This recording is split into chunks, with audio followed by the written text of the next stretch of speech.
Hello all, and welcome to a series of videos on using the popular and widely used video calling application Zoom. This series covers what the average user might need to know to effectively use Zoom. This series consists of 3 videos, each covering a different area of the Zoom app. This video will cover the settings of the Zoom app. Computers have access to a wide range of settings because they are the most complex and powerful devices capable of running Zoom. To access the settings on a computer, you need to either be signed in or in a meeting if you are not signed in. If you're not signed in, you cannot access the settings outside of a meeting. To access the settings menu, click on the gear icon in the top right corner of the window. When you open settings, you will be presented with the general settings menu. You can see what menu you are currently looking at over here on the left side of the window. This is the default configuration for the general settings. Most of the settings in this menu are self-explanatory. The first option here is Start Zoom when I start Windows. If you remember Skype and how it would always open when you started your computer, that's exactly what this setting is. It's useful if you use Zoom a lot. The second setting is when closed, minimize to the notification area instead of the taskbar. In its default state, enabled, it means that when you click the X to close Zoom, it disappears from your taskbar, but it remains over here. In order to completely close it, right-click and select Exit. When it's not enabled, it does the Skype thing, and the X button is really just a minimize button. You have to right-click and select Quit Zoom in order to get it to actually close. Use dual monitors means that Zoom will show the gallery view, all of the participants in a grid, on one screen, and the current speaker, like with speaker view, on the other screen. If you're hosting a meeting, I actually recommend not enabling this, particularly if you're doing any screen sharing. Always show meeting controls means that the meeting controls will not disappear after you don't move your mouse for a few seconds. Reaction skin tone changes the skin tone of the raise hand, clap, and thumbs up reactions available in the meeting interface. The second set of settings I will be going over is the video settings. This contains all settings related to meeting video, both yours and those of other participants.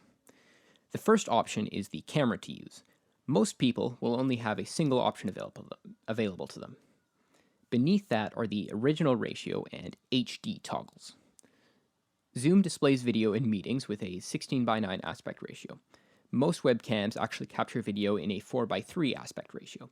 Because of this, Zoom crops some of the video to fit it within a 16:9 frame.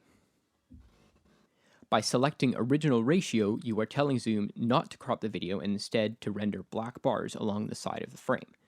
HD tells Zoom to capture higher resolution video, allowing you to fit more in frame, but also taking up more of your computer's resources.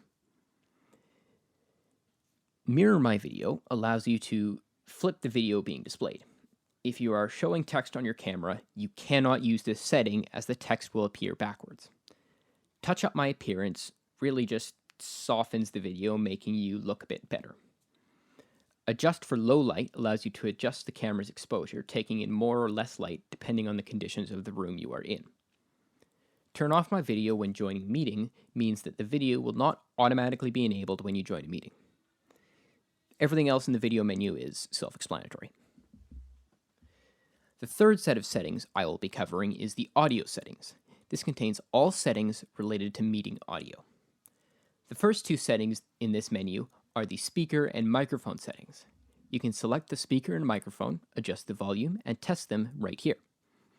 With the microphone, if automatically adjust volume is enabled, the slider for the microphone volume will be locked. Here you can select the level of background noise suppression. The text in gray next to each option is some examples of what the level might cancel out. Beneath that, you have the settings related to the original sound feature of Zoom. When original sound is enabled, Zoom stops filtering out background noise and other things like that, and you also have the option to use higher quality audio as well as stereo audio. If you don't know what these things mean, then you probably don't need to worry about them. Automatically Join by Computer Audio removes the Join Audio pop-up when you join a meeting and simply automatically joins you with computer audio. I highly recommend turning this on. Mute my microphone when joining a meeting makes it so your microphone starts out muted rather than unmuted when you join a meeting.